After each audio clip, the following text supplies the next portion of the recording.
West Mims wildfire in the Okefenokee swamp has now burned more than 140,000 acres. FEMA has just authorized the use of federal funds to help battle this blaze, and a burn ban has been issued in St. Johns County as well. So now every county in Northeast Florida is under some type of burn ban. In St. George, Georgia, dozens of families are out of their homes still. The fire, which has now been burning for more than a month, is a quarter of the size of Duval County. That's huge. And there's good news for firefighters. Officials say a very large air tanker is on the way to help them out. Really working to fight this fire, and it's easier for them to do that when they don't have to worry about protecting the lives that are in there as well. Erratic. It is very erratic. The fire's got a lot of really erratic behavior. It's still very active right now, and the biggest problem we've had has been the wind. Well, smoke from that fire can be seen all over the First Coast. Some First Coast News viewers said they saw ash falling in their areas. So on your drive home from work last night, you probably saw that thick gray smoke. It's been drifting south from these fires. If you're sensitive to changing conditions, maybe you have asthma, officials say it is best to limit your time outdoors until this smoke lifts out of the area. And as firefighters continue to work to stop the growth of the wildfire, people are evacuating. Alex Ositis has the latest now from St. George.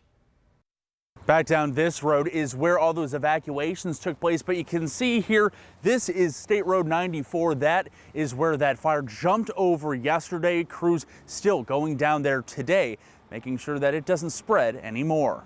The smell of smoke still in the air, but a different look than just yesterday when it was almost impossible just to see across the road. Things have been clearing up.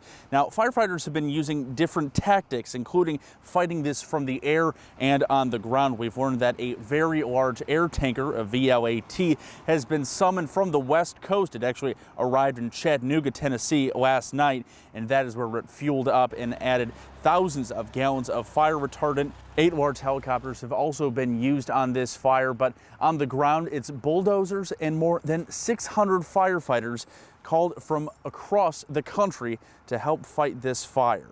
We talked to a man who said that he had to get his family out of this area because of his young son didn't want him around the smoke. We've been back into the house to look. The house is fine. It's just so much smoke that we don't want our son in there. A couple of days ago, the fire was over by Roberts Road, and they finally got it stopped about a half mile from our house. So there was some houses that were in a lot more danger than ours. And we're watching as more crews continue to arrive here in the St. George area, a story that we're watching very closely. Reporting from St. George, Georgia, Alex Ositis, First Coast News. Some of the pictures we were getting yesterday from firefighters that were close to that, I mean, it was just a wall of flames. Yeah, there's good news. It's a little bit of a lull in the fire. We don't expect it to spread quickly like we've seen the last few days. The winds have lightened up a bit, so we could use all the help we can get. Now let's track it on Doppler radar. You know, when these fires get this big, it's pretty easy to pick out. And today we're seeing a shift in where that smoke plume is heading. All right, so we talked about this on GMJ.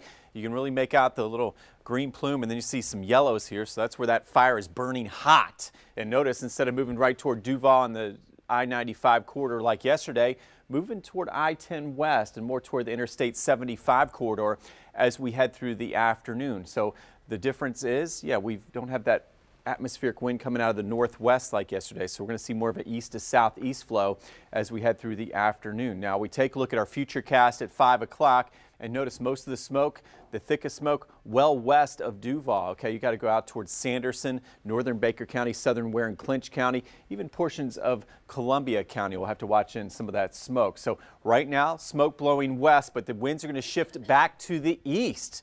We'll let you know